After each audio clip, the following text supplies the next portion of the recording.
Hello aspirant, welcome to my channel.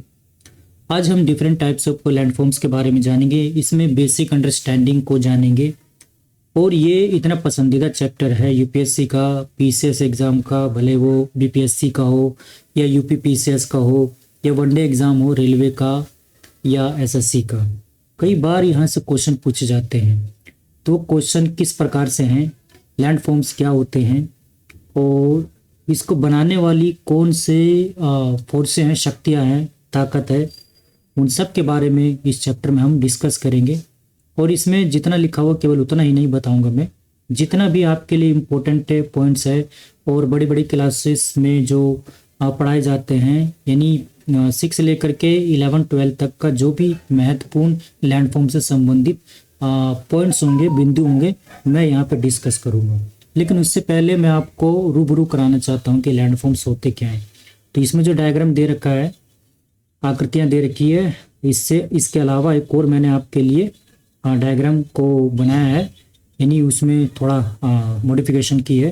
तो आइए हम सबसे पहले उस डायग्राम पे चलते, उन आकृतियों को देखते हैं ताकि हमारी अंडरस्टैंडिंग बेहतर हो सके। चलिए आइए। ये देखो, आप यहाँ पे क्या देख रहे हैं, ये डिफरेंट टाइप्स ऑफ लैंडफॉर्म्स देख रहे हैं। यहाँ पर आपको बहुत सारी चीज़ें देखने को मिलेगी। ये देखो, ये क्या है, पर्वत है और यहाँ पे आइस जमी हुई है। ये भी पर्वत है और ये देखो, ये पठार है। इस तरीके से आप देख सकते हो, ये आपका बीच है। तो ये सब लैंडफॉर्म्स ही है। ये देखो, ये क्या है, जो पर्वतों पे वैली टाइप की हमें दिखती है, वो है ये। और यहाँ पे खेती बाड़ी भी की जा सकती है, जिसको वेदिका कहा जाता है। फिर ये आपकी नदी देखो, और यहाँ पे ये देखो बे, गल्फ, ये देखो गल्फ। तो different types of land forms ये मैं आपको दिखा रहा हूँ ताकि आपकी एक अंडरस्टैंडिंग बेहतर हो सके। फिर वोल्केनो भी हो सकते हैं। अब चलिए इसको थोड़ा अलग साइड करते हैं। ये एआई की इमेज है, तो इसमें बहुत ज़्यादा अच्छे तरीके से आपको दिखाई नहीं है। आइए ज्योग्राफिक जो टर्म है उससे रूबरू होते हैं। तो ये देखो, ये भी क्या है, आइसबर्ग। ये भी क्या है, एक लैंड फॉर्म्स है जो कि ग्लेशियर द्वारा बनाए जाते हैं। तो ये आप देख सकते हो। ये देखो, आप सी तो नज़र आ ही रहे, तो सी द्वारा भी बहुत सारे लैंड फॉर्म्स बनाए जाते हैं। सी आर्क हो गया, स्टेपिस हो गया, इस तरीके से। ये देखो बे, यानी गल्फ वगैरह जो है, इस तरीके से इनकी धाराओं द्वारा जो टाइड्स होता है, हाई टाइड्स, लो टाइड्स द्वारा इस तरीके से बनाए जाते हैं। केप देखो, केप ऑफ कैप्रिकॉन, कैप्टोन, कैप्टोन आपने सुना होगा, कैप्टोन, जो कि साउथ अफ्रीका का सबसे नीचे वाला पार्ट है। तो इसी तरीके से ये क्या कहलाता है, केप कहलाता है। फिर ये देखो फॉरेस्ट, ये भी क्या है, लैंड फॉर्म्स ही है। ये देखो वैली, जो आपको पर्वतों द्वारा बनाए जाते हैं। हिल, हिल एक तरह की पहाड़ी होती है जो पर्वतों से छोटे होते हैं। प्लेन, मैदान, जहाँ पे हम कृषि कार्य करते हैं, यातायात के साधन होते हैं, जनसंख्या ज़्यादा होती है, जैसे कि हमारा गंगा ब्रह्मपुत्र का मैदान। यहाँ पे सबसे ज़्यादा भारत की आबादी आपको देखने को मिलती है। क्यों? क्योंकि यहाँ पे जीवन सरल है पर्वतों की तुलना में, पहाड़ों की तुलना में। उसके अलावा ये देखो बेसिन। बेसिन क्या होता है कि बरसात का पानी या अन्य स्रोत से पानी इधर आकर के नदियों के माध्यम से, ये देखो ये जो जा रहा है, ये कहाँ जाती है, सीधा सी में जाती है, सी से फिर महासागर में। ये देखो वाटरफॉल, आपको नजर आ रहा होगा वाटरफॉल। तो ये भी क्या, डिफरेंट टाइप्स ऑफ लैंडफॉर्म जो कि ये नदियों द्वारा बनाए गए, और पठार पे ये बनते हैं वाटरफॉल, जैसे कि हुंड्रू जलप्रपात, हुंड्रू वाटरफॉल, जोग वाटरफॉल श्रावती नदी द्वारा बनाया जाता है। तो ये पठारों पर बनते हैं। फिर रेन फॉरेस्ट, रेन फॉरेस्ट क्या होते हैं, काफ़ी डेंस फॉरेस्ट होते हैं और ये उष्णकटिबंधीय प्रदेशों में पाए जाते हैं, जैसे कि विषुवतीय प्रदेश के, जो विषुवतीय जो प्रदेश हैं, देश है, वहाँ पे आपको रेन फॉरेस्ट देखने को मिलता है। उससे भी बेहतर एग्जांपल आपका ये जो अमेजन है वो है। भारत में भी कुछ रेन फॉरेस्ट है, पूर्वोत्तर राज्य में और ये पश्चिमी घाट की तरफ, तो काफ़ी ज़्यादा है। ओके, प्रेरीज देखो, प्रेरीज क्या होता है, घास के मैदान होते हैं। ओके। फिर आप लेक देखो, लेक भी क्या है, एक तरह का लैंड फॉर्म है जो नदियों द्वारा बनाए गए हैं, या क्रेटर के रूप में आपको झील मिलती है, या उल्का पिंड आकर के गिरती तो गड्ढा हो जाता है तो वहाँ पे झील हो जाता है। लैगून, लैगून भी एक प्रकार की झील ही होती है। फिर देखो जोड, जो ग्लेशियर द्वारा बनाए जाते हैं, जब ये पार्ट घर्षित होकर के इधर समुद्र में गिर जाता है तो ये हिस्सा क्या कहलाता है, जोड कहलाता है। गीजर देखो, गीजर क्या होता है कि जब धरातल के नीचे जो पानी होता है, जब वो जो मैग्मा होता है, मैग्मा से जो स्टोन जो टच हो रहे होते हैं तो वो उसमें तपिश हो जाती है, वो गर्म हो जाती है स्टोन, और स्टोन के संपर्क में जब पानी रहता है तो वो गर्म हो जाता है, और गर्म होने की वजह से ये जब गर्म होता है तो पानी क्या होता है, ऊपर की ओर बहने लगता है, तो यही गर्म जो धारा है ये बाहर निकलने लगती है, जिसको गीजर कहा जाता है। डेजर्ट यानी मरुद्यान, मरुस्थल, भारत का थार मरुस्थल, सहारा मरुस्थल, तो यहाँ पे आपको वनस्पतियाँ, जैव विविधता बहुत कम मिलेगी और निवास भी बहुत कम मिलेगा। ओएसिस, रेगिस्तान में आपको हरियाली नज़र आ जाए, पानी नज़र आ जाए और पेड़ पौधे नज़र आ जाए तो उसको ओएसिस कहा जाता है। तो बनता कैसे ये ओएसिस, कि जब तेज़ हवाएं चलती है तो ओएसिस मतलब जो रेगिस्तान होता है कि वहाँ की जो मिट्टी होती है, रेत होती है, वो उड़ा करके ले जाती है, और जो रेगिस्तान में जो धरातल होता है वो नग्न हो जाती है, यानी पानी के सबसे नज़दीक वो हो जाती है, तो जिस वजह से वहाँ पे पानी जो नीचे जो होता है नीचे से वो ऊपर की तरफ आने लगता है, वहाँ पे जम जाता है और यहाँ पे इस तरीके से थोड़ी वनस्पतियाँ उग जाती है, तो इसी को ओएसिस कहा जाता है। मीसा क्या है कि देखो जो आपका पठार होता है तो वो ऊपर से और घिस जाती है तो मीसा कहलाता है। पठार भी कुछ इसी तरीके का होता है, यानी इसमें क्या हुआ, अपर्दन हुआ है तो हवाओं का, बारिश का, तो इस तरीके से अपर्दित ये जो स्ट्रक्चर आप देख रहे हैं ये मीसा कहलाता है। ये देखो प्लेट्यू यानी पठार, ऊपर का हिस्सा सपाट होता है, पर्वतों से छोटा होता है। ये देखो खड़ा नुमा स्ट्रक्चर जो है ये बुटल या बूटे ऐसे कुछ है। ये देखो टुंड्रा जो होता है, टुंड्रा ये आपको ग्लेशियर के आसपास ही दिखाई देते हैं, काफ़ी ठंडे प्रदेश होते हैं, यहाँ पे वनस्पतियाँ और जैव विविधता भी बहुत कम ही नज़र आती है। ये ग्लेशियर देखो जिसको हिमानी कहा जाता है या हिमाच्छादित आकृति कहा जाता है, तो ग्लेशियर भी क्या होते हैं, जो बर्फ से जमे हुए आकृतियाँ होती है उसको ग्लेशियर कहा जाता है। वोल्केनो देखो, वोल्केनो क्या होता है कि जो धरती का जो मैग्मा होता है जब ये लावा के रूप में बाहर निकलती है तो कुछ इस प्रकार की आकृति दिखती है, और यहाँ से बहुत सारी गैसें निकलती है, इसमें से आपका वाष्प निकलता है, फिर नाइट्रोजन निकलता है, carbon monoxide, carbon dioxide, sulphur, और उसके अलावा और भी अन्य चीज़ें, थोड़ी बहुत ऑक्सीजन और ओजोन, ये सब गैसें निकलती है। कैनियन देखो, जब जो नदी है किसी ऐसे स्थल को काटती हुई निकलती है और इस तरह की आकृति, संकीर्ण आकृति बनाती है इस तरीके की, तो उसको कैनियन कहा जाता है। कैनियन यानी महाखड्ड कहा जाता है, और नदी द्वारा गोर्ज भी बनाया जाता है जो कि महाखड्ड के रूप में हमें नजर आता है। ओके, तो इतनी बात आपको समझ में आएगी कैनियन क्या होता है। तो विश्व का सबसे बड़ा कैनियन कौन सी नदी बनाती है, कोलोराडो नदी। तो यही सब इसमें आप पढ़ने वाले हैं इस चैप्टर में। और रिवर देखो, रिवर द्वारा जब ये अपना जल विसर्जित करती है, जैसे गंगा ब्रह्मपुत्र नदी को देख लो, जब वो विसर्जित करते हैं अपना बे ऑफ बंगाल में, तो कुछ इस तरह की त्रिभुजाकार आकृति में डेल्टा का निर्माण करती है, तो वो डेल्टा कहलाती है। और दुनिया का सबसे बड़ा डेल्टा का नाम क्या है, सुंदरबन डेल्टा, जो कि ब्रह्मपुत्र और गंगा द्वारा लाए गए अवसादों द्वारा बनाती है, उससे जो उसके जमाव से बनती है। केव देखो, केव नदियों द्वारा भी बनाए जा सकते हैं और समुद्र द्वारा भी बनाए जाते हैं। जब जल धाराएं टकराती रहती है तो वहाँ पे क्या करती है, इस प्रकार से गुफानुमा स्ट्रक्चर पैदा कर देती है। ओके, स्ट्रेट क्या होती है कि ये दो जल धाराओं को आपस में जोड़ती है, दो जल धाराओं को। तो ये देखो, ये जो चैनल है समुद्र का, ये इस तरफ जा रही है और ये धारा इधर से आ रही है, तो ये दो जल धाराओं को जोड़ रही है, तो इसको क्या कहेंगे, स्ट्रेट कहेंगे। और दो स्थल को अलग करेगी। प्रेरी देखो घास का मैदान, इसको घास का मैदान कहा जाता है और ये उपजाऊ होती है काफी काफी। रेन फॉरेस्ट जंगल, जंगल क्या होता है कि रेन फॉरेस्ट से थोड़ा इसमें कम होती है, मतलब सघनता इसमें कम होती है, तो ये जंगल कहलाता है। उसके अलावा बीच देखो, जो समुद्र के किनारे आपको नजर आता है, तो ये बीच समुद्र द्वारा लाए गए अवसाद जब यहाँ पे जमा होते रहते हैं तो उसको वहाँ पे बीच का निर्माण हो जाता है। ओके, ये देखो स्वैम्प, ये स्वैम्प, स्वैम्प क्या होता है कि झाड़ी नुमा पानी के आसपास झाड़ी नुमा स्ट्रक्चर होते हैं। ओके, और स्वयं से मिलता जुलता क्या होता है कि ये मार्श होता है, दलदली क्षेत्र होता है, और यहाँ पे भी आपको घास फूस से थोड़ी झाड़ियाँ वगैरह मिलती है। इस्थमस क्या होता है, इस्थमस क्या होता है कि दो स्थलों को जोड़ने का काम करती है, जैसे ये स्थल और ये स्थल जोड़ने का काम करती है, और दो वाटर बॉडी को अलग करती है, यानी जलराशियों को अलग करती है।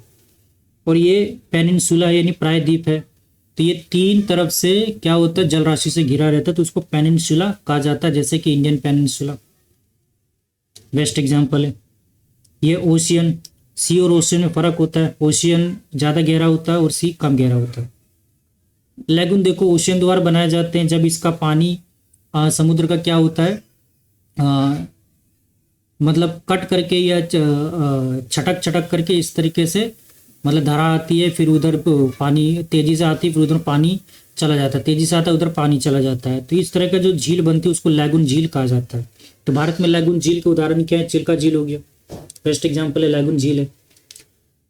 ओके, और जब भी नदी इसमें समुद्र में जब मिलती है तो यहाँ पे ब्रैकिश वाटर का निर्माण होता है, तो ये ब्रैकिश वाटर, ना ज़्यादा खारा ना ज़्यादा मीठा, ब्रैकिश वाटर।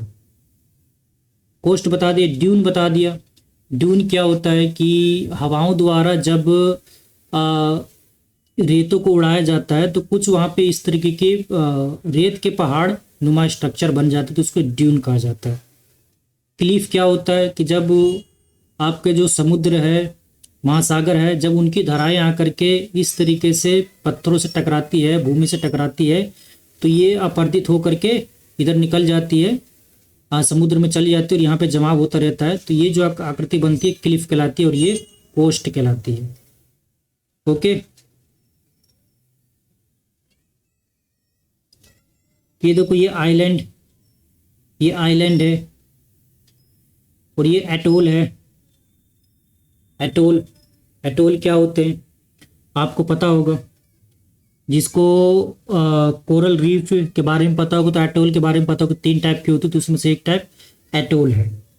ओके, तो ये क्या है, कोरल रीफ इसको कह सकते हैं, एक पार्ट उसका टाइप है।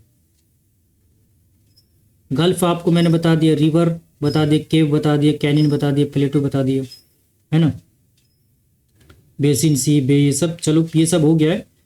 तो यहाँ पे आपको बेसिक अंडरस्टैंडिंग देनी थी, तो आई होप इतनी आपको बातें समझ में आएगी। ये बहुत ही इंपॉर्टेंट टर्मिनोलॉजी है, यहाँ से क्वेश्चन कई बार पूछे जाते हैं, तो ये तो बेसिक हो गया।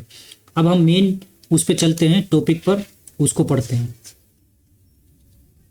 अब ये देखो, इस चैप्टर का नाम है पृथ्वी के प्रमुख स्थल रूप, major landforms of the earth. तो मैंने इसको बताने से पहले वो मैंने इसीलिए दिखाया था ताकि आपको एक बेटर अंडरस्टैंडिंग हो सके। अब हम इसकी बात करते हैं। तो हमारी जो पृथ्वी है, स्थल रूप है, वो समतल नहीं है, अनगिनत प्रकार के स्थल रूप हमें यहाँ पे देखने को मिलते हैं।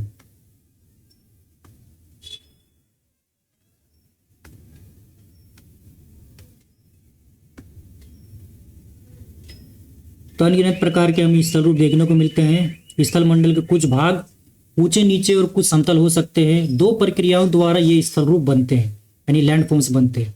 लैंडफॉर्म्स का सीधा सा अर्थ है कि ये पृथ्वी के यानी धरातल के कुछ पार्ट्स हैं, जैसे कि आपके बॉडी के पार्ट्स हैं, और विभिन्न प्रकार के भांति भांति के आपको जीव जंतु देखने को मिलते हैं। तो उसी प्रकार से जो धरातल है वो भी भांति भांति प्रकार के हैं, यानी डिफरेंट टाइप्स ऑफ लैंडफॉर्म्स है, तो इसको लैंडफॉर्म्स कहा जाता है। जैसे कि इस चित्र में देखो, ये पर्वत अभी मैंने आपको दिखाया था, पर्वत, ये पर्वत श्रृंखला, ये पहाड़ी, ये है मैदान, ये है सहायक नदी, और ये मुख्य नदी, ये है झील, ये नदी यानी मुख्य नदी, ये वितरिका। तो ये सब बताने का यहाँ पे आपको उद्देश्य पता चल जाएगा कि कितनी आपके लिए इम्पोर्टेंट है ये। तो एक एक करके मैं यहाँ पे और बता देता हूँ। तो पठार क्या होते हैं कि पर्वतों से ऊंचाई में कम होते हैं, यानी 600 से 1000 मीटर तक की ऊंचाई इसकी हो सकती है। पर्वत तो 8000 तक पहुँच सकती है, 8000 मीटर तक पहुँच सकती है, जैसे कि माउंट एवरेस्ट आपने सुना होगा। और पिछले लेक्चर में मैंने आपको बताया भी उसकी ऊंचाई कितनी है, 8850 मीटर, यानी 8 किलोमीटर 850 मीटर। पहाड़ी क्या होते हैं, पर्वतों से छोटे होते हैं।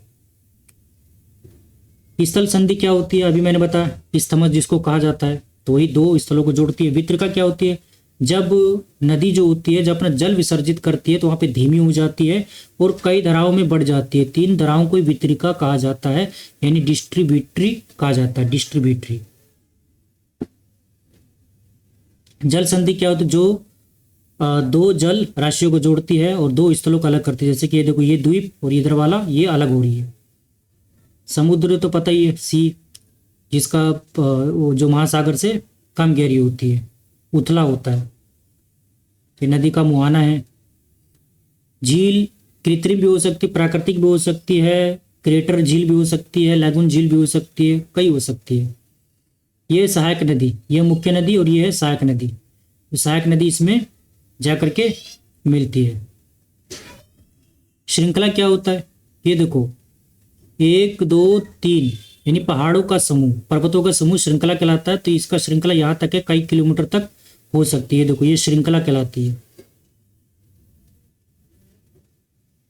और इसमें और कुछ क्या रह गया है, मोस्टली चीजें हो गई, और इससे पहले मैंने और भी आपको बहुत सारी चीजें बता दी है। अब हम बात करते हैं कि ये बनते कैसे हैं, क्या कारण है, इनके पीछे क्या कोई ताकत है, क्या फोर्सेस हैं। तो 2 कारणों से इन लैंडफॉर्म्स का निर्माण होता है। इसको एक को अंदरूनी ताकत कहते हैं, यानी बल कहते हैं, यानी, और दूसरे को बाहरी बल या बाहरी ताकत कहते हैं।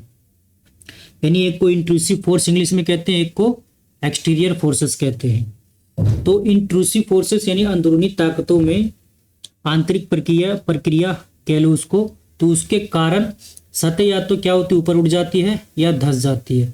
जब ऊपर उठेगी तो उसको वलन कहेंगे, और जब धंसेगी तो उसको भ्रंश कहेंगे। जब इस तरीके से धंस जाएगी तो उसको भ्रंश कहेंगे। ओके, तो इस प्रकार से आकृतियों का हमारे धरती पे निर्माण हुआ है।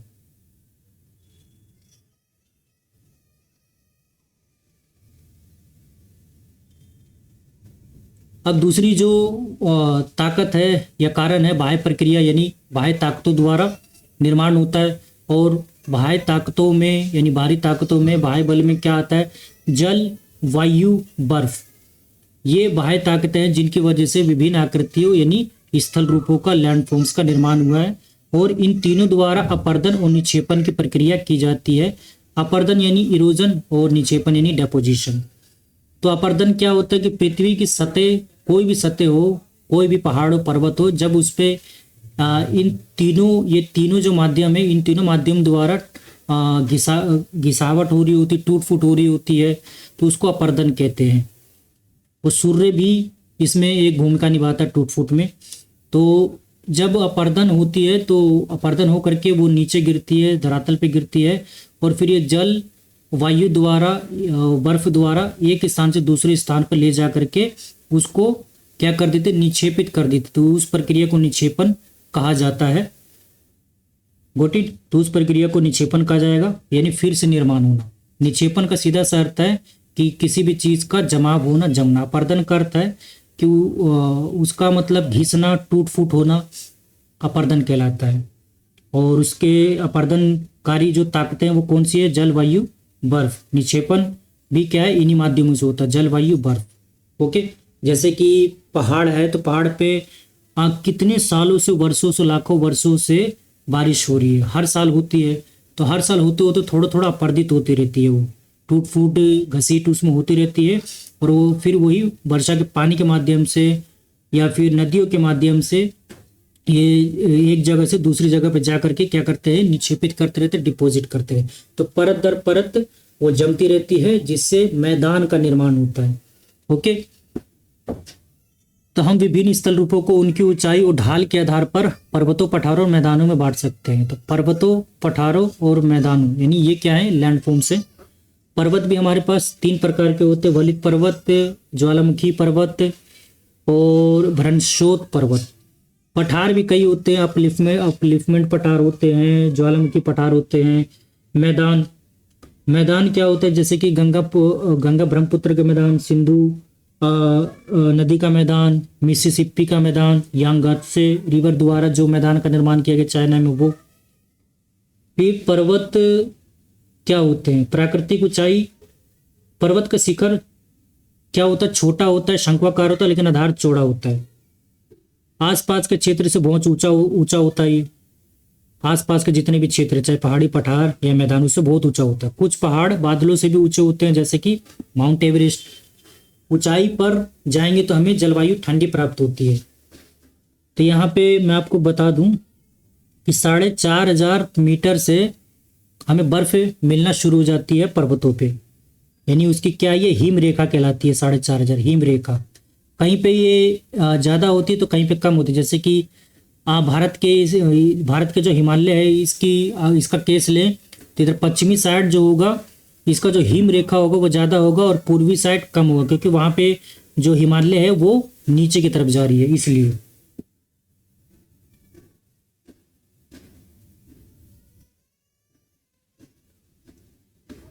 कुछ पर्वतों पर हमेशा जमी रहने वाली बर्फ की नदियां हमें देखने को मिलती है, तो उसको हिमानी कहा जाता है। और यहाँ कुछ ऐसे भी पर्वत हैं जो समुद्र के भीतर है तथा जिन्हें आप नहीं देख सकते। तो ऐसे भी यहाँ पे पर्वत हमें नजर मतलब होते हैं बर्फ के नीचे, जो हमें दिखता नहीं है। वो जब वहाँ से बर्फ हटती तभी हमें वो नजर आते हैं। समुद्र के भीतर भी हमें इसी प्रकार से कुछ पर्वत है जो हमें नहीं दिखाई देते, जब उसके अंदर जाओगे तभी दिखाई देगा। कठोर जलवायु होने के कारण पर्वतीय क्षेत्रों में बहुत कम लोग निवास करते हैं। क्यों? क्योंकि यहाँ की जलवायु कठोर होती है। वहाँ का धरातल खड़ी ढाल यानी तीव्र ढाल वाला होता है। कृषि योग्य भूमि की कमी होती है।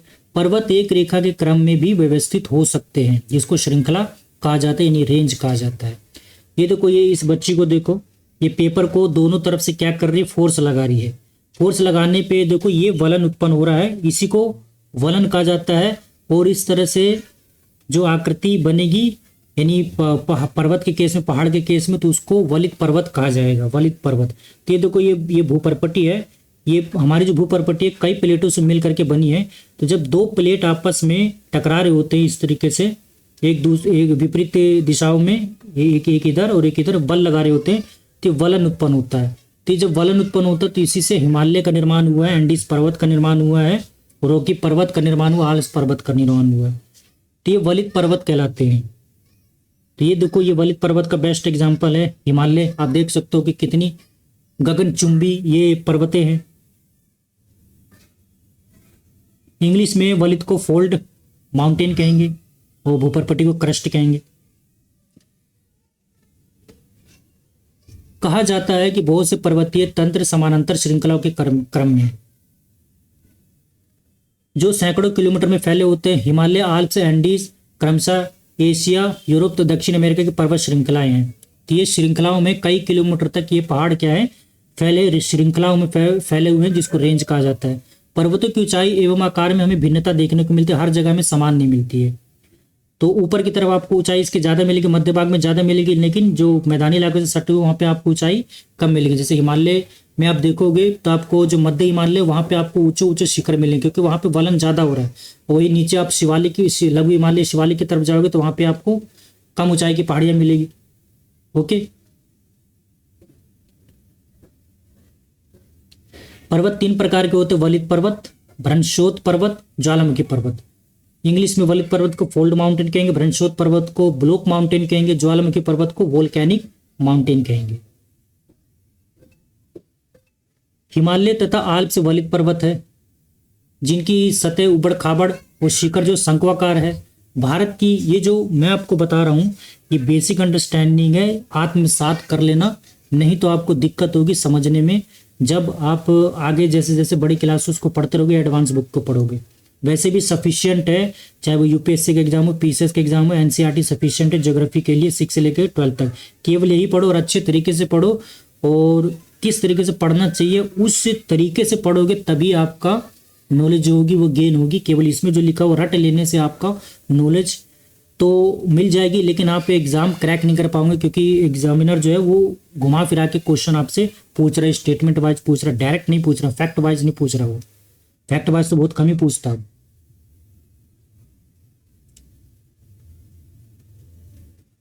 अब ये देखो, अरावली। अरावली श्रृंखला विश्व की सबसे पुरानी वलित पर्वत श्रृंखला है।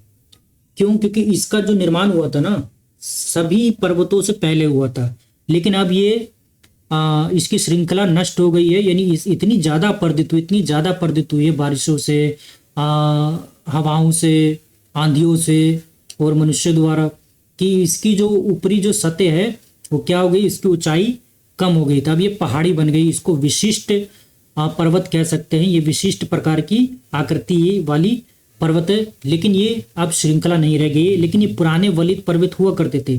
इसी प्रकार से अपलेशियन पर्वत जो कि अमेरिका में है, और यूराल पर्वत जो कि रूस में, ये गोलाकार दिखाई देते हैं। यानी पर्वत अगर हम बात करें तो पर्वत की तो जो शीर्ष होता है वो शंक्वाकार होता है, लेकिन ये गोलाकार है, तो इसीलिए इसको क्या कहेंगे, पर्वत तो कहेंगे, लेकिन विशिष्ट प्रकार का पर्वत होगा। और इसकी रेंज क्या हो गई है, खत्म हो गई, श्रृंखला इसकी खत्म हो गई है, कुछ तो बिल्कुल ही गायब हो गई, इसलिए इसकी रेंज बची नहीं है अब।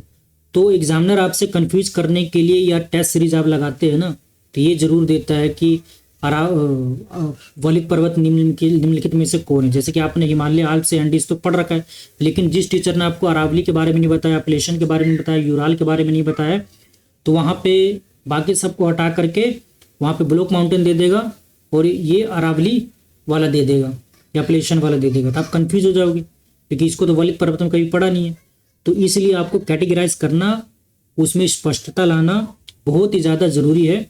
तो इसलिए इसको ध्यान रखना कि अरावली, अपलेशियन और यूराल पर्वत किस प्रकार के पर्वत हैं, वलित पर्वत है, लेकिन पुराने वलित पर्वत हैं, और ये विशिष्ट पर्वत भी कहलाते हैं। इनकी ऊंचाई अब कम हो गई है, ये बहुत ही पुराने वलित पर्वत हैं। जब बहुत बड़ा भाग टूट जाता है और ऊर्ध्वाधर रूप में विस्थापित हो जाता है, उसको भ्रंशोत पर्वत कहते हैं। तो भ्रंशोत पर्वत किसे कहा जाता है, ये आप डायग्राम से हम पता लगा सकते हैं।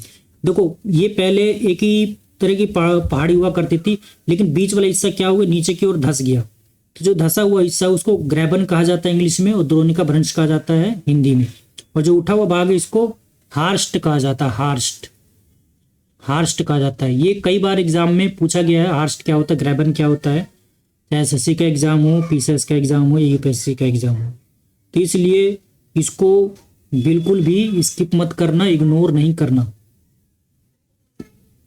अब एग्जाम्पल आपको सारे जितने भी एग्जाम्पल वलित पर्वत के सब याद कर लो, जितने ब्लॉक माउंटेन है सब याद कर लो। मैं एक वीडियो ऐसा लेकर के आऊँगा जिसमें वलित पर्वत, भ्रंशोत पर्वत और ये वोल्केनिक पर्वत के उदाहरण और क्या होते हैं अच्छी तरीके से उसमें बताऊंगा, लेकिन अभी बताना पॉसिबल नहीं है क्योंकि अभी हम एनसीईआरटी पढ़ रहे हैं। तो इसमें बेसिक अंडरस्टैंडिंग को हमें डेवलप करना है, क्योंकि यहाँ पे सारे एग्जाम्पल कराना पॉसिबल नहीं है। तो जितने मैं यहाँ पे एग्जाम्पल आपको दे रहा हूँ उसको तो खासकर याद कर लेना, और जो बच जाएंगे वो बाद में कर लेंगे। तो भ्रंशोत यानी ब्लॉक माउंटेन कौन कौन से हैं, राइन घाटी, वोसजेस पर्वत, ये इसके बेस्ट एग्जाम्पल है। और भारत की अगर बात करें तो विंध्याचल जो पर्वत है वो ब्लॉक माउंटेन का उदाहरण है, सतपुड़ा ब्लॉक माउंटेन का उदाहरण है, फिर आपका पश्चिमी घाट, पूर्वी घाट ब्लॉक माउंटेन के ही उदाहरण है। ओके, एटलस में दिए गए विश्व मानचित्र से उनकी स्थिति को देखिए तथा इस प्रकार की भूमि आकृतियों के कुछ और उदाहरण का पता लगाइए। ज्वालामुखी पर्वत क्या होते हैं, ज्वालामुखी जब वोल्केनिक इरप्शन होता है यानी लावा का उद्गार होता है तो उसके जमाव से जो आकृति बनती है उसको ज्वालामुखी पर्वत कहा जाता है। तो कुछ ऐसे ज्वालामुखी पर्वतों के उदाहरण क्या, अफ्रीका के जैसे माउंट किलिमंजारो, जापान का फ्यूजियामा, ओके, भारत का बैरन आइलैंड। फिर केवल पर्वत ही ज्वालामुखी से नहीं बनते हैं, पठार भी बनते हैं, जैसे भारत का दक्कन का पठार, ऑस्ट्रेलिया का पश्चिम पठार, है ना। पर्वत बहुत लाभदायक होते हैं, कैसे कि जल के संग्रहगार होते हैं, यानी यहाँ से बहुत सारी नदियों का उद्गम स्रोत है। जैसे कि जो गंगोत्री है वहाँ से भागीरथी नदी और अलकनंदा नदी सतोपंथ ग्लेशियर से निकलती है। जब ये देवप्रयाग में मिलती है तो गंगा नदी का निर्माण होता है। तो इस चीज़ में क्लैरिटी रखना कि गंगा नदी का निर्माण होता है, ना कि इसका उद्गम स्थल क्या है गंगोत्री। इनडायरेक्ट रूप से कह सकते हो कि गंगा का जो उद्गम स्थल है वो गंगोत्री ग्लेशियर है। तो हम ये पर्वत हमारे लाभदायक है क्योंकि यहाँ पे बहुत सारे ग्लेशियर है और कई सारे नदियों का उद्गम स्रोत है, इसलिए हमारे लिए बहुत ज़्यादा लाभदायक होते हैं और ये आश्रय भी हमें देते हैं। और पर्यटन के हिसाब से भी काफ़ी ज़्यादा ये महत्वपूर्ण होते हैं। पर्यटन को भी बढ़ावा देता है और रोजगार उत्पन्न करता है, आर्थिक गतिविधियों के लिए भी काफ़ी ज़्यादा महत्वपूर्ण होता है। देखो ये बात तो यहाँ पे नहीं लिखी हुई है, इसी को रीड द बिटवीन लाइन कहा जाता है। इसी तरीके से आपको जोड़ जोड़ करके पढ़ना होता है। जलाशयों के जल को लोगों तक पहुंचाया जाता है। जो जलाशय होते हैं यानी नदियों विषय जलाशय, फिर जलाशयों के जल को लोगों तक पहुंचाया जाता है, जो कि सिंचाई के काम में आता है और पनबिजली बनाने के काम में आता है। नदी घाटियां तथा वेदिकाएं कृषि के लिए उपयुक्त होती है। नदी घाटियां तथा वेदिकाएं कृषि के लिए उपयुक्त होती है। नदी घाटियां क्या होती है? जो नदी द्वारा जो घाटियां बनाई जाती, जो कि वी शेप की घाटियां बनाई जाती नदियों द्वारा। और वेदिकाएं क्या होती? पहाड़ों पर कृषि के लिए जो इस प्रकार से जो संरचना होती है, यानी यूं। ओके, तो ये वेदिकाएं कहलाती है। यहाँ पे खेती बाड़ी की जाती है। तो पर्वतों पर समतल भूमि नहीं होती है, तो इन्हीं वेदिकाओं के रूप में कृषि की जाती है, जिसको टेरेसेस कहा जाता है। और नदी घाटियों को रिवर वैलीज कहा जाता है। और वी शेप की ये घाटियां बनाती, वी शेप की।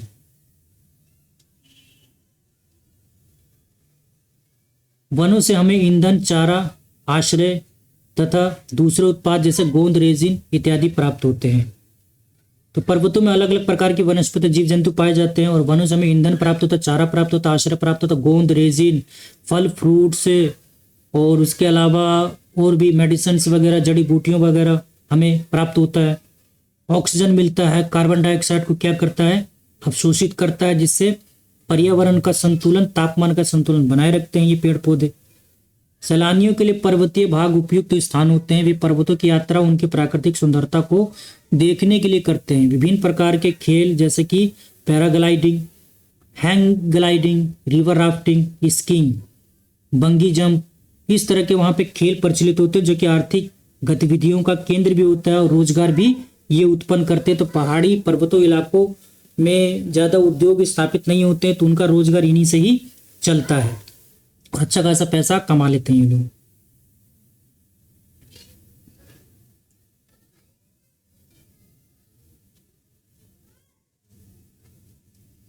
आप हिमालय में स्थित कुछ स्थानों के नाम बता सकते हैं जहाँ ये खेल खेले जाते हैं। जैसे कि उत्तराखंड में खेले जाते हैं, उत्तराखंड में मसूरी, चक्राता, ऋषिकेश, ये सब खेल खेले जाते हैं।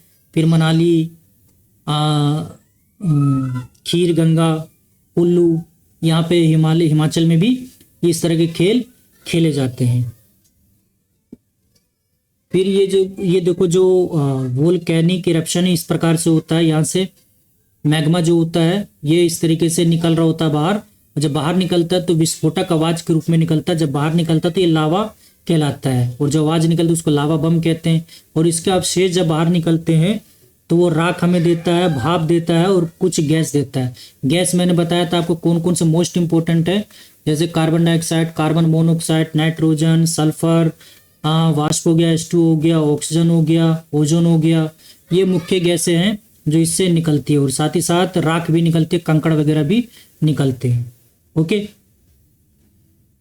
ये देखो ज्वालामुखी पर्वत है, क्योंकि ऊपर जैसे जाते हैं तो क्या होता है कि वायुमंडल भी क्या होता है, संकीर्ण होता जाता है, और साथ ही साथ टेम्परेचर भी डाउन होता जाता है। पिछले चैप्टर में मैंने बताया था कि वायुमंडल को 5 संस्तरों में बांटा गया है। तो क्षोभ मंडल में तो आपको तापमान ज़्यादा मिलता है, लेकिन जैसे समताप मंडल की ओर बढ़ते तापमान कम होता जाता है।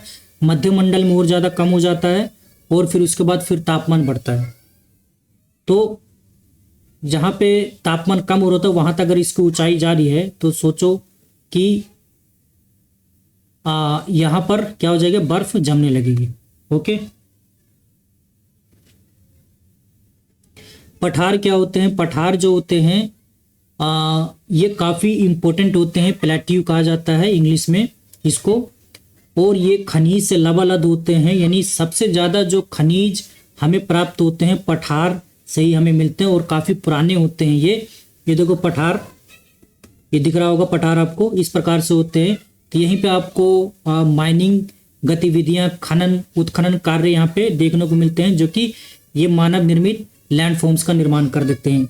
तो उसी प्रकार से आप देखोगे कि भारत में दक्कन का पठार है, छोटा नागपुर का पठार है, हजारी बाग का पठार है ना, और भी बहुत सारे पठार हैं, मालवा का पठार है ना, बघेलखंड का पठार, कितने पठार है भारत में? बहुत कई पठार हैं।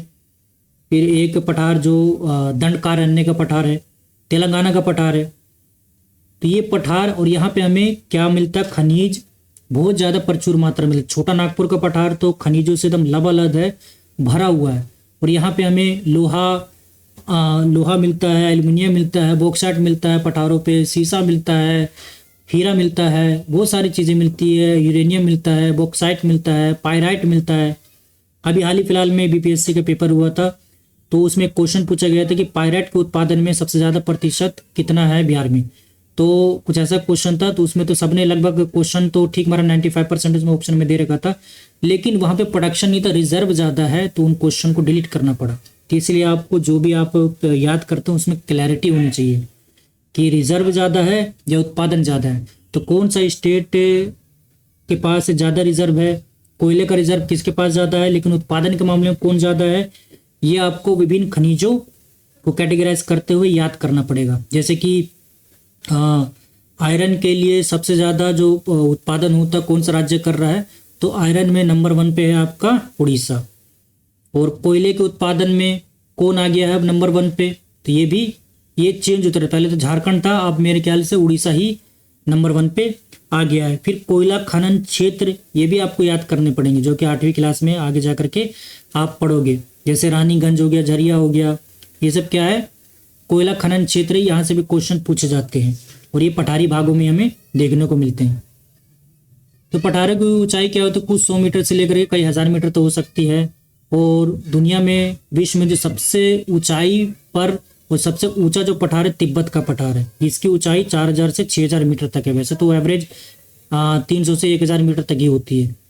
ओके, केनिया के पास भी पठार है, तंजानिया के पास भी पठार है, युगांडा के पास भी पठार है। और यहाँ पे आपको आबादी देखने को मिलेगी, यहाँ पे निवास आपको देखने को मिलेगा, और मानवीय गतिविधियाँ और साथ ही साथ उद्योग गतिविधियाँ यहाँ पे आपको ज़्यादा देखने को मिलेगी। क्यों? क्योंकि इनको खनिजों को प्राप्त करने के लिए बहुत ज़्यादा दूर सफ़र करना नहीं पड़ता, और आसपास पठार है और पास में समुद्र है, तो वहाँ पे तो ज़्यादा मतलब उद्योग स्थापित होने के चांसेस होते हैं, संभावना होती है, वहीं पे वो करना चाहिए। क्यों? झारखंड में जो है वहाँ पे उद्योग स्थापित होगा, लेकिन बिहार में देखो वो दूर है खनिजों की उपलब्धता से, तो वह बिहार में कोई क्यों स्थापित करेगा? ऊपर से कानून व्यवस्था भी बहुत ज़्यादा वहाँ पे ठप है, बेकार है, तो कैसे वहाँ पे उद्योग स्थापित होंगे? तो इसी के लिए तो बेड़ा गर्क हुआ पड़ा बिहार का, बीमारी स्टेट के रूप में कहा जाता है। अभी जो सरकार तक ढंग से नहीं चुन पाते। मुझे तो ये समझ में नहीं आता कि बिहार वाले कर क्या रहे हैं, कब ये तरक्की करेंगे समझ में नहीं आता है। कभी मौर्य साम्राज्य का शासन हुआ करता था। भारत का सबसे बड़ा साम्राज्य मगध साम्राज्य था, जिन्हें काफ़ी उपलब्धि हासिल की। कितना बड़ा साम्राज्य उन्होंने स्थापित किया था, दक्षिण भारत तक लेकर के अफगानिस्तान तक। और आज देखो बिहार की स्थिति क्या है कि झारखंड अलग हुआ तो खनिज लेकर के वो चला गया। और इनकी आदतें ऐसी है कि दूसरे स्टेट में जा कर के काम करेंगे, पीटेंगे और गाली भी खाएंगे, लेकिन अपने स्टेट को सही तरीके से नहीं सुधारेंगे, वहाँ पे डेवलपमेंट लेकर के नहीं आएंगे, वहाँ पर उद्योग स्थापित नहीं करेंगे, दूसरे के यहाँ जा करके नौकरी जरूर करेंगे, और वहाँ उसके 4 गालियाँ भी सुनेंगे, भाषा के आधार पर, संस्कृति के आधार पर, पता नहीं क्या क्या। तो तब्दीलियाँ खुद अपने अंदर से लानी पड़ती, परिवर्तन अंदर से लाना पड़ता। जब आपकी आदतें सही होगी, सोच सही होगी, तो आपकी सरकार भी सही होगी, और आप सवाल जवाब भी ठीक तरीके से कर पाएंगे, मजबूर करेंगे, ना कि आप धर्म के मामले में उलझते रहेंगे और उस पर वोट देते रहेंगे। खैर, ये अलग टॉपिक होगी, हटाओ, कभी कभी हो जाता है।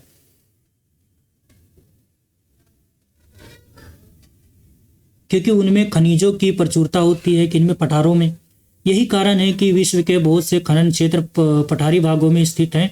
अफ्रीका का पठार जो है वो सोने के लिए और हीरे की खानों के लिए फेमस है।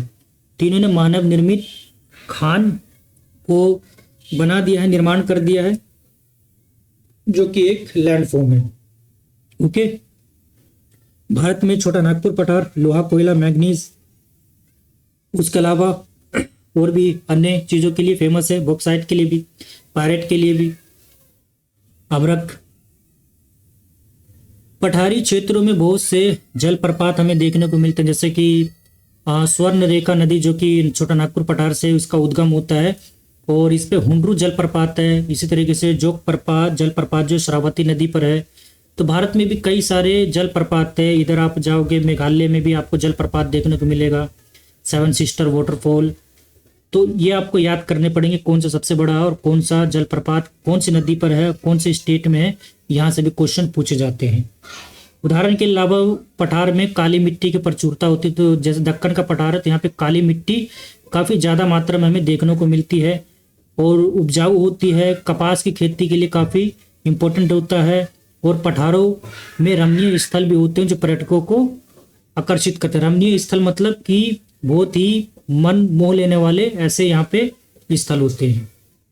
ओके, तो काली मिट्टी जो है सबसे ज़्यादा कहाँ पाया जाता है? भारत में गुजरात, फिर आपका हो गया महाराष्ट्र, उसके बाद तेलंगाना, और इसका क्रम भी बदलता रहता है। अभी फिलहाल तो यही है। तो ये भी पूछा जाता है कौन से स्टेट में है, चाहे वो वनडे एग्जाम हो, पीसीएस के एग्जाम हो, यूपीएससी के एग्जाम हो। तो मिट्टियों से भी क्वेश्चन पूछा जाता है कि काली मिट्टी में किसकी प्रचुरता होती है और किसकी कमी होती है। तो ये भी आपसे पूछा जाता है। एनपीके, ज़्यादातर भारत की मिट्टियों में एनपीके की कमी है, नाइट्रोजन, फास्फोरस और पोटेशियम की। ओके, मैदान की अगर बात करें तो मैदानों का जो निर्माण होता है यानी प्लेन्स का निर्माण होता है वो नदियों द्वारा पहाड़ों पर्वतों से लाए गए अवसादों के जमाव से होता है। होता क्या है कि नदियां तो अभी कुछ सालों की बात तो है नहीं, ये तो लाखों वर्षों से नदियां ज्यों की तो बह रही है, अपना काम कर रही है। वो जल कभी कभी बाढ़ भी लेकर के आती है। तो इस तरह से कई बार बाढ़ आए और नदियों द्वारा जो भी पहाड़ों से पर्वतों से अवसाद लेकर के आए, जैसे कि कंकड़, पत्थर, बालू, सिल्ट, महीन, बारीक, और ये बाढ़ ला करके जब पानी गया तो सूखा, फिर वहां पे इस तरीके से बिसता गया, परत दर परत ये बिसती गई इस तरीके से। ठीक है, नदी ये है तो बाढ़ का पानी इधर इधर गया तो ये बिसती गई बिसती गई बिसती गई इस तरीके से दोनों तरफ। ठीक है, तो इससे क्या हो गया कि मैदान का निर्माण हो गया। जैसे कि गंगा नदी जो है, इसने गंगा के मैदान का निर्माण किया। गंगा ब्रह्मपुत्र का में दोनों नदी मिलकर के गंगा ब्रह्मपुत्र का मैदान यानी ब्रह्मपुत्र नदी का मैदान, सिंधु नदी का मैदान। और सबसे ज़्यादा आबादी भी आपको यहीं पे देखने को मिलेगी। और ये समतल होते हैं, 200 से 300 मीटर ही इसकी ऊंचाई होती है ज़्यादा। और काफ़ी यहाँ पे आबादी मिलेगी आपको, यातायात के बेहतर साधन मिलेंगे, उद्योग मिलेंगे, तरह तरह के छोटे बड़े उद्योग यहाँ पे आपको मिलेंगे। बहुत सारी एक्टिविटीज़ आपको यहाँ पे देखने को मिलेगी, स्कूल, कॉलेज, विश्वविद्यालय। इसलिए यहाँ पर आपको बहुत ज़्यादा आबादी देखने को मिले। सांस्कृतिक कार्यक्रम भी यहाँ पे आपको ज़्यादा देखने को मिलते हैं बाकी अन्यों की तुलना में। ओके, 200 मीटर से अधिक ऊंचे नहीं होते हैं ये। और जो नदियों द्वारा जो मिट्टी लाई गई है तो इसको एलिवियल यानी जलोढ़ मृदा कहते हैं। जलोढ़ मृदा भी 2 प्रकार की होती है, एक बांगर, तो जो दूर होता है ना, जो नदियों के पास होता है उसको खादर मिट्टी कहते हैं, ज़्यादा उपजाऊ होती है। और जो दूर होती है उसको बांगर मिट्टी कहते हैं, वो खादर मिट्टी से थोड़ी कम उपजाऊ होती है, उसको उपजाऊ बनाना पड़ता है। लेकिन जो खादर मिट्टी होती है ये इसको तो बहुत कम मात्रा में इनको जरूरत पड़ती है खाद वाद की। और यहाँ पे आपको गेहूँ, चावल बहुत ज़्यादा मात्रा में आपको उगते हुए नजर आएंगे। तो जलोढ़ मृदा गेहूँ, गन्ना, चावल, इसके लिए काफ़ी ज़्यादा फेमस है जलोढ़ मृदा। इसीलिए आपको यहाँ पे आपको गेहूँ और चावल की पैदावार आपको ज़्यादा होते हुए दिखती है। इन्हीं निक्षेपों से मैदानों का निर्माण हो, जो पत्थर, बालू, सिल्ट जो नदियाँ लेकर के आती है ना, तो इन्हीं से ही इन मैदानों का निर्माण हुआ है। और विश्व में देखें तो मिसिसिपी नदी द्वारा बनाया गया अमेरिका में जो मैदान है, यांगात्से नदी द्वारा जो मैदान बनाया गया है वो, तो ये सब लैंड फॉर्म्स ही है जो हम पढ़ रहे, लैंड फॉर्म्स है। मैदान भी एक प्रकार के लैंड फॉर्म्स हैं और विभिन्न नदियों द्वारा बनाए जाते हैं। इन मैदानों में भी आप तरह तरह के और भी लैंड फॉर्म्स देखेंगे, जो आगे आगे जाकर के बड़ी क्लासेस में आप पढ़ेंगे। भारत में गंगा ब्रह्मपुत्र का मैदान, यांगत्से नदी पढ़ लिया। मैदान मनुष्य के रहने के लिए सबसे उपयोगी होते हैं और यहाँ पे हमें भूमि अच्छी खासी मिलती है, समतल भूमि प्रचुर प्रचुर मात्रा में मिलती है, खेती के लिए काफ़ी उपयुक्त होती है। भारत में गंगा का मैदान देश में सबसे अधिक जनसंख्या वाली आबादी वाला मैदान है। यहीं पे आपको उत्तर प्रदेश बिहार पढ़ते हैं और इन्हीं दोनों को मिलाकर के तो इतनी ज़्यादा आबादी हो जाती है, यानी 30% आबादी तो इसी बिहार और उत्तर प्रदेश में बसती है।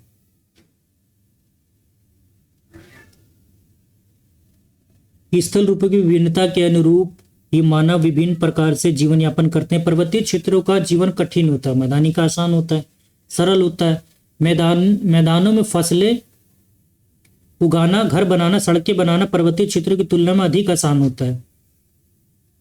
और विभिन्न प्रकार के स्थल रूपों पर रहने वाले लोगों के रहन सहन के तरीकों में भी कुछ अंतर मिलता है। जैसे कि हम तुलना करें पर्वतीय क्षेत्रों से मैदानी इलाकों का, तो खान पान में, पहनावे में आपको अंतर मिलेगा और खेती बाड़ी के तरीकों में अंतर मिलेगा। वहाँ पे वेदिकाएँ खेती की जाती है और यहाँ पे मैदानी इलाकों में जिस तरीके से पारंपरिक रूप से खेती की जाती है उस तरीके से की जाती है। वहाँ पे बाढ़ आने के ज़्यादा चांसेस होते हैं और मैदानी इलाकों में बाढ़ आने के चांसेस कम होते हैं। यहाँ पे आवागमन यातायात के साधन बेहतर होते हैं पहाड़ों की तुलना में, और वहाँ पे जो रास्ते होते हैं वो काफ़ी उबड़ खाबड़ होते हैं, कठिन होते हैं। वहाँ पे दर्रे आपको देखने को मिलेगा, लेकिन यहाँ पे आपको ठीक ठाक आपको रास्ते देखने को मिलेंगे, आसान रास्ते देखने को मिलेंगे। अभी देखो अरुणाचल प्रदेश में रस्सी से बना हुआ पुल है, अरुणाचल प्रदेश में रस्सी से बना हुआ पुल है। तो ये रस्सी इस प्रकार जो रस्सी किससे बनी हुई है, पेड़ों की टहनियों से बनी हुई, लताओं से बनी हुई है। और इस पर जब बारिश पड़ती है तो बारिश पड़ने से और मजबूत होती रहती है। तो ऐसे आपको मेघालय उधर पूर्वोत्तर राज्यों में काफ़ी देखने को मिलेगा रस्सी से बनाए हुए पुल। तो ये भी क्या है, एक हमारी सांस्कृतिक विरासत है, नॉलेज है, ज्ञान है।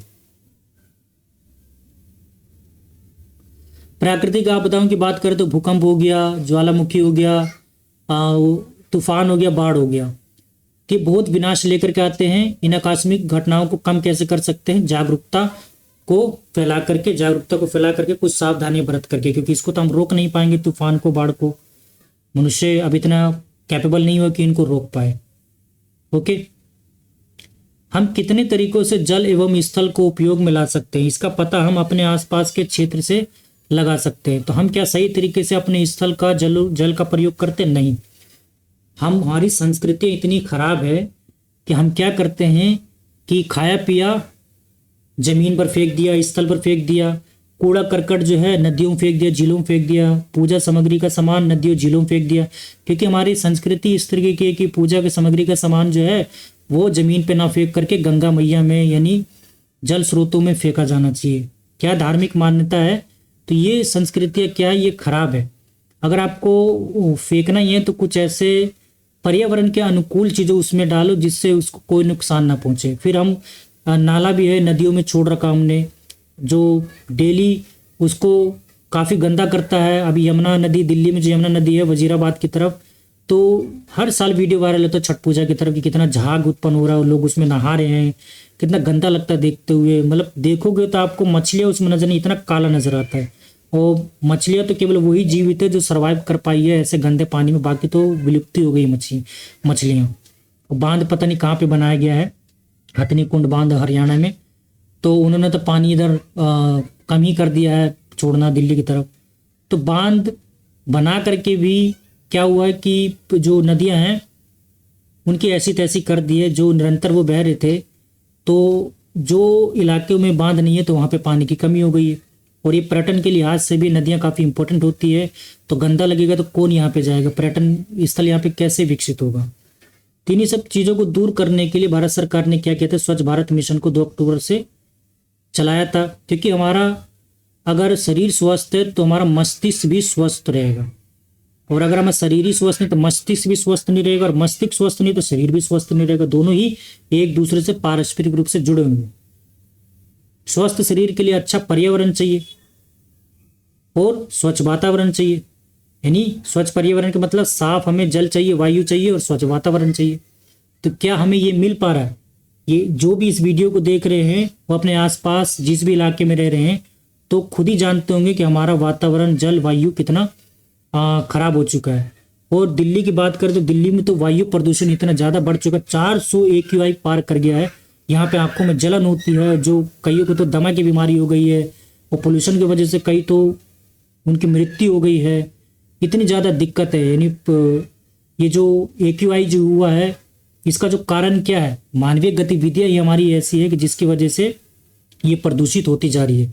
जैसे हमने तरह तरह के उद्योग स्थापित कर लिए, लेकिन जो उनके अपशिष्ट निकल रहे हैं उसका हम मैनेजमेंट सही तरीके से नहीं कर, उसका निदान हम सही से नहीं कर पा रहे हैं। उसका जैसे उद्योगों का जो भी केमिकल बाहर निकलता है, अपशिष्ट निकलता है, तो ज़मीन पर फेंक देते हैं या मिट्टी में गाड़ देते हैं, तो वो जब संपर्क में आता है पानी के तो वो विषैली हो जाती है। नालों में फेंक देते हैं तो वो विषैली हो जाती है। वो जा करके कहाँ जा रहा है, नदियों में जा रहा है। और जल स्रोतों को, स्थल स्रोतों को, और जो विभिन्न प्रकार के पेट्रोलियम, डीजल, कोयले का दहन कर रहे हैं, उससे विभिन्न प्रकार की हानिकारक गैसें निकल रही है जी, है ना। तो इस तरीके से प्रदूषित हो रही है हमारा वातावरण। और अगर वातावरण प्रदूषित है तो हम स्वस्थ तरीके से जीवन यापन नहीं कर पाएंगे।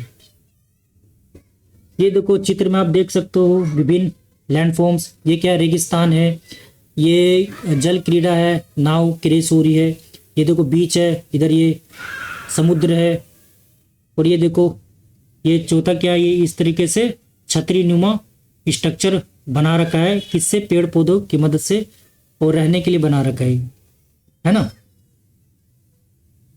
ये देखो इस तरह के घर हमें कहाँ देखने को मिलते हैं, ठंडे प्रदेशों में इस तरह के घर हमें देखने को मिलते हैं। ये देखो वेदिकाएं वाली खेती, किस तरीके से ढलान पे खेती कर रहे हैं, और ढलानों पे देखो किस तरीके से ये घर बने हुए हैं।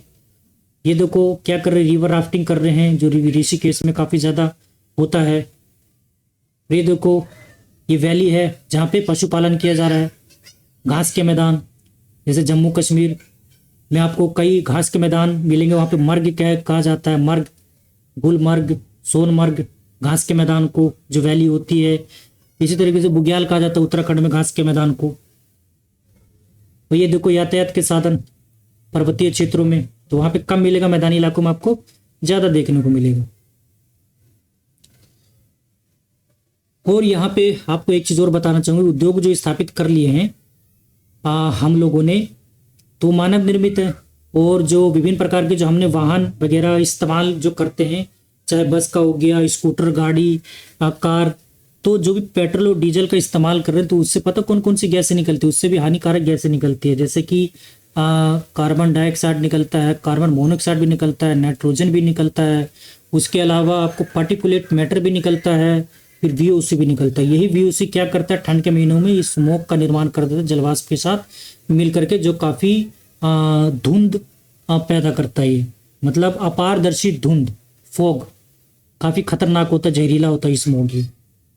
और पार्टिकुलेट मैटर तो दो प्रकार के होते हैं, एक होता है 2.5 आकार का और एक होता है 10 माइक्रोमीटर का। तो 2.5 वाला ज़्यादा खतरनाक होता है। अगर ये आपके सांस के माध्यम से आपके शरीर में जा रहा है, फेफड़ों में जा रहा है, तो फेफड़ों को नुकसान पहुंचाएगा, कैंसर तक ये कर देता है। तो इतना ज़्यादा हमारे लिए ये जो पोल्यूटेंट है ये खतरनाक होती है। इसको पोल्यूटेंट कहा जाता है। जो वायु को प्रदूषित करते हैं, जल को प्रदूषित करते हैं, उसको पोल्यूटेंट कहा जाता है। पोल्यूटेंट भी दो प्रकार के होते हैं, प्राथमिक और सेकेंडरी।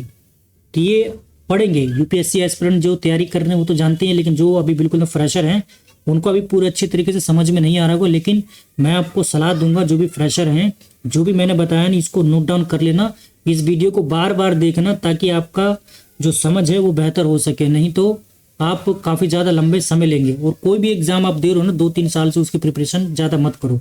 ये नहीं कि 5 साल 10 साल से लगे रहे, क्योंकि होता क्या कि 1-1 नंबर से रह रहा है, 2-2 नंबर से रह रहा है। तो ये इसलिए होता है क्योंकि आपकी कंसेप्ट क्लैरिटी बेहतर नहीं है, और सारा आप नहीं पढ़ते हैं, सिलेक्टेड पढ़ते हैं। टीचर, उन टीचरों के भरोसे कभी मत रहना, उनको तो पूछो मत कि इतना गुस्सा आता उन टीचरों पे कि वो क्या करते हैं, सिलेक्टेड वे में पढ़ाते हैं, अपने व्यूज पाने के लिए सिलेक्टेड वे में पढ़ा देंगे, लेकिन उससे क्वेश्चन कितने बन रहे, किसी का एग्जाम थोड़ी निकल रहा है। मैराथन वीडियो चला देंगे, मैराथन वीडियो से कितने आ रहे हैं, तो बहुत ज़्यादा नहीं आते। हाँ बेनिफिशियल होते हैं, ऐसे नहीं कि बेनिफिशियल नहीं होते। अगर पूरा प्रॉपर देख रहा है, बेनिफिशियल होगा, रिवीजन हो जाएगा आपका।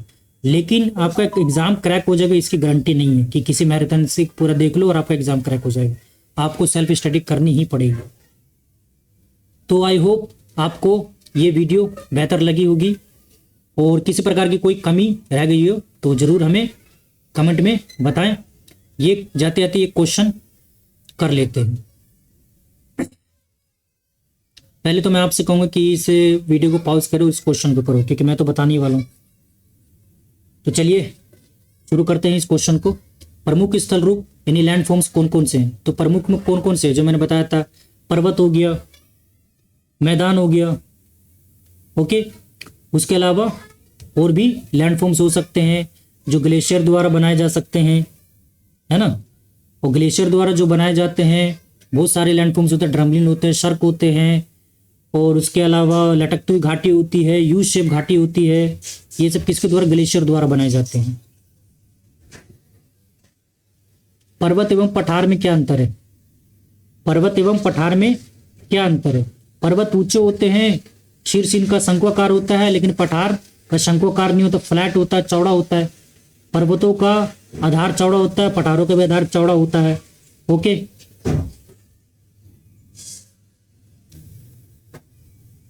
तो आधार इनका क्या होता है? चौड़ा होता है पर्वतों का। और पठार जो होते हैं खनिज से लबालब होते हैं, लेकिन पर्वत नहीं होते। पर्वतों के शीर्ष पे आपको बर्फ देखने को मिलेगी, पठारों पे देखने को नहीं मिलेगी। तो आपकी बेसिक अंडरस्टैंडिंग बेहतर है तो आप आसानी से कर पाएंगे। हालांकि पर्वतों पे भी हमें खनिज मिलते हैं, लेकिन पठारों की तुलना में कम मिलते हैं। और पर्वतों का जो ढाल होता है तीव्र होता है, पठारों का नहीं होता है। पठारों पे हमें वाटरफॉल्स देखने को मिलते हैं, पर्वतों पे नहीं देखने को मिलते हैं। पर्वतों के विभिन्न प्रकार कौन कौन से हैं? पर्वतों के विभिन्न प्रकार कौन कौन से? वलित पर्वत और ज्वालामुखी पर्वत, भ्रंशोत पर्वत। और उनके एग्जाम्पल तो लिख दो और ज़्यादा बेहतर। कौन कौन से वलित पर्वत हैं? हिमालय, आल्प्स, एंडीज, अरावली, पुराने वलित पर्वत, अपलेशियन, रोकी, यूराल, ये सब क्या वलित पर्वत है। उसके बाद जो ज्वालामुखी पर्वत है कौन कौन से बताते हैं? फुजियामा, किलिमंजारो, भारत का बैरन द्वीप, दक्कन का पठार, ये क्या पठार है जो कि ज्वालामुखी से बने हैं। मनुष्य के लिए पर्वत किस प्रकार उपयोगी है? मनुष्य के लिए पर्वत बहुत ज़्यादा ही महत्वपूर्ण होते हैं, शुरू से महत्वपूर्ण है। यहाँ पे मनुष्य अपना निवास स्थापित करता है, घर बना करके रहता है।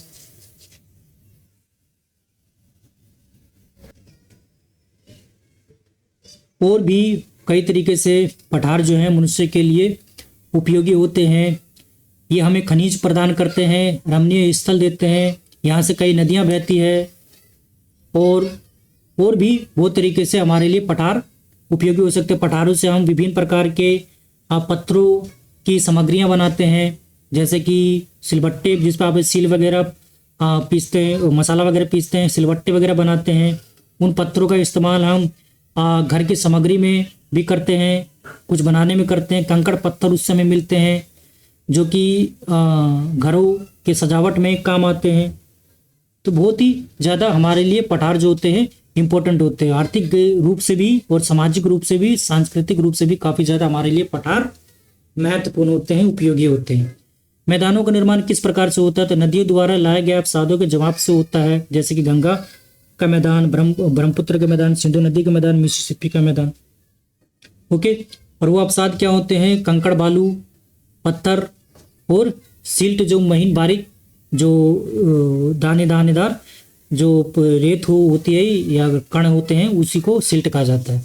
नदी द्वारा निर्मित मैदान सघन जनसंख्या वाले क्यों होते हैं?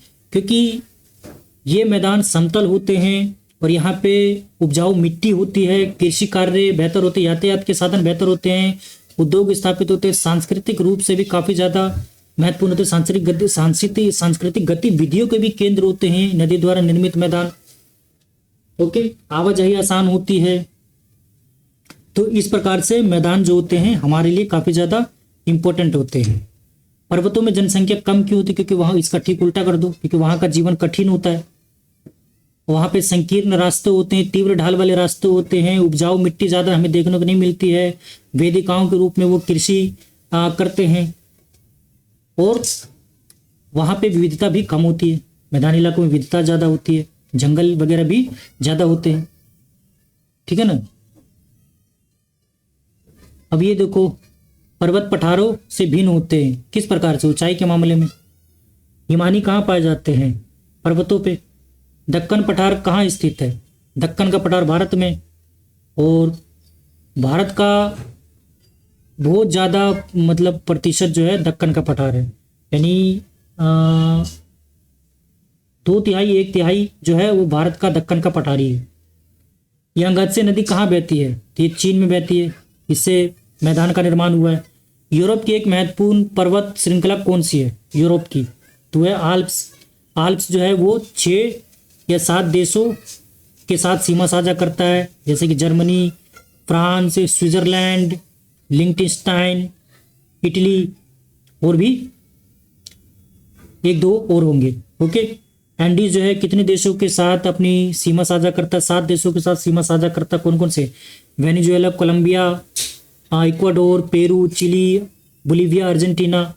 फिर ओकिस भी 2 देशों के साथ, अमेरिका और कनाडा के साथ। और अमेरिका में कई जो काउंटी है उसके साथ सीमा साझा करता है, जैसे कि ऊटा हो गया, कोलोराडो हो गया, मैक्सिको हो गया, है ना, यहाँ से ये सीमा साझा करता है। तो ऐसे ऐसे क्वेश्चन भी पूछे जाते हैं। मैंने पिछली वीडियो में बताया कि क्या कहाँ से कैसे कैसे क्वेश्चन पूछे जाते हैं, पहाड़ों से, पर्वतों से, ये सारा मैंने बताया है। तो उन पिछले वाले वीडियो को जरूर देखना और सिस्टमेटिक तरीके से देखते रहना, तभी आपकी समझ बेहतर होगी। गलती मत करना जो अमूमन एक स्टूडेंट करता है कि कहीं से वो उठा करके पढ़ने लग जाते हैं। सिस्टमेटिक तरीके से करोगे तो ज़्यादा समझ में आएगा आपको। खालिस्तान भरो। समतल भूमि वाले विस्तृत क्षेत्र को क्या कहते हैं? मैदान कहते हैं। हिमालय एवं आल्प्स कौन से पर्वतों के उदाहरण है? वलित पर्वतों के उदाहरण है। किन क्षेत्रों में खनिजों की प्रचुरता होती है? तो पठारी क्षेत्रों में खनिजों की प्रचुरता होती है। किन पर्वतों का एक क्रम है? तो श्रृंखला पर्वतों का एक क्रम है। किन क्षेत्र कृषि के लिए सबसे अधिक उत्पादक क्षेत्र होते हैं? तो मैदानी क्षेत्र जो होते हैं कृषि के लिए सबसे अधिक उत्पादक क्षेत्र होते हैं। मैपिंग में ये कर सकते हो, हिमालय कहाँ है, रोकीज कहाँ है, एंडीज कहाँ है, ये तो बहुत इजी है। तो कैसा लगा आपको ये वीडियो? आप सभी को जुड़ने के लिए तहे दिल से मैं शुक्रिया अदा करता हूँ। इसी प्रकार से हमारे चैनल को प्यार देते रहें, सपोर्ट करते रहें। और आपसे लास्ट में विनम्र विनती है कि हमारे चैनल को ज़्यादा से ज़्यादा सपोर्ट करें, सब्सक्राइब करें और शेयर करें, लाइक करें। और जो भी आपको इसमें समझ में नहीं आया हो वो हमें कमेंट में ज़रूर बताएं, और कोई क्वेरी हो वो भी हमें कमेंट में ज़रूर बताएं, क्योंकि आपके बिना पॉसिबल नहीं है। हम ज़्यादा से ज़्यादा बच्चों तक पहुंचना चाहते हैं। गरीब जो तबके के बच्चे हैं, मिडिल क्लास के बच्चे हैं, क्योंकि वो बेहतर कोचिंग अफोर्ड नहीं कर पाते, महंगी कोचिंग अफोर्ड नहीं कर पाते हैं, और क्वालिटी मटेरियल की कमी है। तो मैं क्वालिटी मटेरियल आपको यहाँ पे प्रोवाइड कराऊंगा, और बहुत अच्छे तरीके से कराऊंगा। इतना आपको करा दूंगा कि आपको कोई भी कोचिंग ज्वाइन करने की ज़रूरत ही नहीं पड़ेगी, ये मेरी गारंटी है। नेक्स्ट हम चैप्टर कौन सा करने वाले हैं? हमारा देश भारत। ये भी काफ़ी इंटरेस्टिंग टॉपिक रहा है, पसंदीदा टॉपिक रहा है। यहाँ से कई बार क्वेश्चन पूछे हैं पीसीएस एग्जाम ने, यूपीएससी एग्जाम ने, और एसएससी वनडे जो भी एग्जाम है। तो मिलते हैं नेक्स्ट वीडियो में। आप सभी को जुड़ने के लिए फिर से तहे दिल से धन्यवाद। आप सभी का दिन शुभ हो, और मेरी शुभकामना है कि जल्द से जल्द आप कोई एग्जाम निकालें। धन्यवाद।